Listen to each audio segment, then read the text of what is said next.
قرآن وہ کتاب ہے جو در سے انقلاب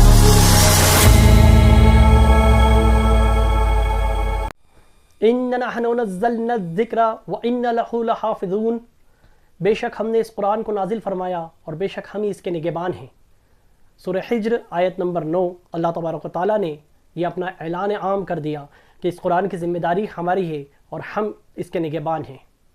اللہ تبارک و تعالیٰ نے قرآن کو اتنا سہل اور ایسا بڑا معجزہ بنا کر ہمارے بیچ بھیجا کہ اس کو ہر عربی اور ہر غیر عربی اس کو آسانی سے حفظ کر لیتا ہے۔ مسلم معاشرے کے اندر ہم چھوٹے چھوٹے بچے جو 4 سال اور 6 سال کے ہیں، ان کے سینوں میں قرآن آسانی سے اتر جاتا ہے۔ وہیں دنیا کی دیگر کتابوں کو یہ مقام حاصل نہیں کہ وہ اس کے حافظ کوئی کثیر تعداد میں پائے جائیں۔ اس پوری دنیا میں آج کروڑوں کی تعداد میں حافظ قرآن موجود ہیں اور ان کے سینے میں قرآن محفوظ ہے۔ قرآن مجید کا ایک معجزہ یہ ہے کہ اللہ تبارک و تعالیٰ نے اس کو اس طریقے سے نازل فرمایا کہ بشر کا کلام اس میں مکس نہیں ہو پاتا، کوئی بشر اپنی طرف سے اس میں کمی بیشی نہیں کر پاتا، کوئی اپنی طرف سے اس میں بات لکھ نہیں پاتا ہے۔ اگر لکھتا ہے تو وہ پکڑا جاتا ہے۔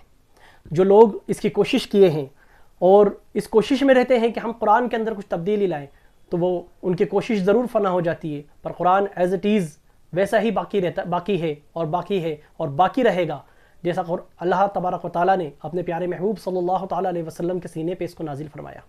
خلیفہ ہارون رشید کے دور کا ایک واقعہ ہے۔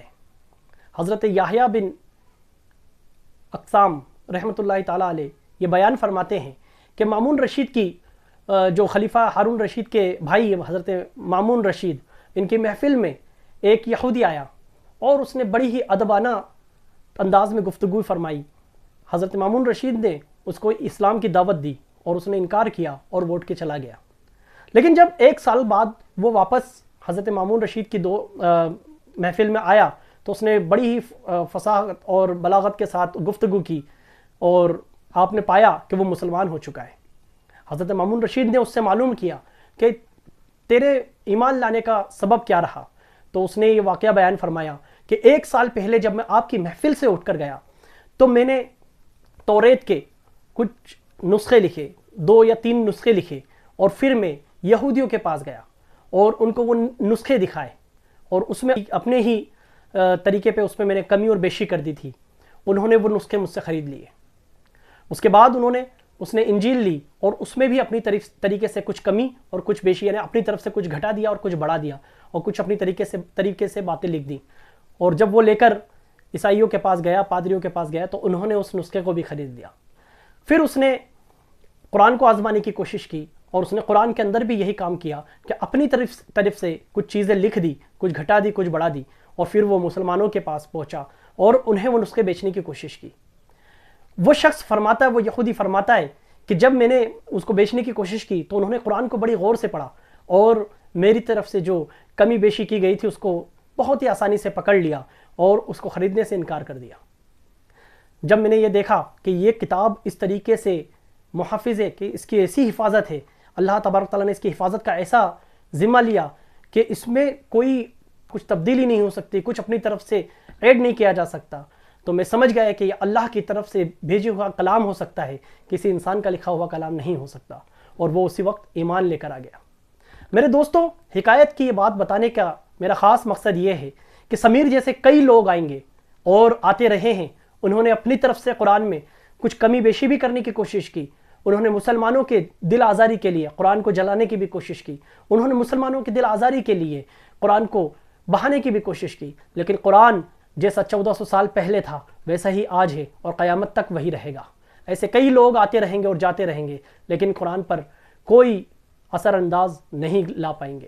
یہ دین تب بھی محافظت میں تھا جب اس پر تاتاریوں کا حملہ ہوا، یہ دین تب بھی محافظت میں تھا جب اس پہ صلیبیوں کا حملہ ہوا، یہ دین تب بھی محافظت میں تھا جب کرامہ لوگوں نے اس میں گھسپیٹ کی تھی۔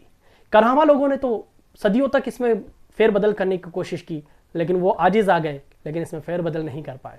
خارجیوں نے بھی اپنی طرف سے بہت کوششیں کی، لیکن وہ کچھ نہیں کر پائے۔ یہی نہیں، رافضیوں نے بھی اپنی طرف سے کوشش کی اور قرآن کو جو ہے انکمپلیٹ بتانے کی کوشش کی، لیکن وہ عاجز آ گئے۔ لیکن قرآن ویسا ہی ہے جیسے نبی علیہ الصلوۃ والسلام کے سینے پہ نازل ہوا۔ اور قیامت تک اس کی ایسے ہی حفاظت رہے گی۔ میرے دوستوں، سمیر جیسے کئی لوگ آئیں گے، لیکن ایسے لوگوں کو ان کے انجام تک پہنچانے کی ذمہ داری ہماری بنتی ہے۔ قرآن کے لیے آواز اٹھاؤ، اس گستاخ قرآن کے لیے آواز اٹھاؤ، اور حکومت سے گزارش کرو کہ اس کو گرفتار کیا جائے اور اس کو جیلوں میں ڈالا جائے، اس کو جیل میں ڈالا جائے۔ اس کی اصل جگہ وہی ہے۔ یہ سماج میں رہنے لائق شخص نہیں جو سماج میں دویش پھیلاتا ہے، دو لوگوں کو آپس میں لڑواتا ہے۔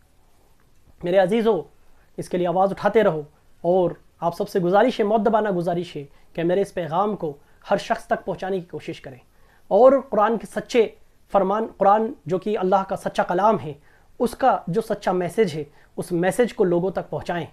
دیکھیں قرآن مجید میں کتنی کرامتیں بھری ہیں۔ یہ ایک چھوٹا سا میں نے آپ کے سامنے پیش کیا ہے ادھارن، ایگزامپل۔ ایسے کئی ایگزامپل قرآن مجید کے لیے موجود ہیں۔ جو لوگ قرآن کو بدلنے آئے وہ ایمان لے کر اسلام میں داخل ہو گئے، کیونکہ جب وہ قرآن کو پڑھتے ہیں تو ان کے دل میں وہ گھر کر جاتا ہے، اور اللہ کا وہ کلام ایسا اثر کرتا ہے کہ ان کے دل کی دنیا بدل جاتی ہے۔ تو قرآن کا میسج ہر دور میں لوگ، ہمارے علماء اور مسلمانوں کی ذمہ داری رہی کہ وہ لوگوں تک پہنچاتے رہیں، اور یہی کام ہوتا رہا۔ اور میری آپ سے گزارش ہے کہ قرآن کے فرمان کو لوگوں تک پہنچانے کی کوشش کریں، اور سمیر جیسے لوگوں کے خلاف آواز اٹھائیں، اور ان کو ان کے اصلی جگہ پر پہنچائیں جو کہ جیل ہے۔ السلام علیکم ورحمۃ اللہ وبرکاتہ۔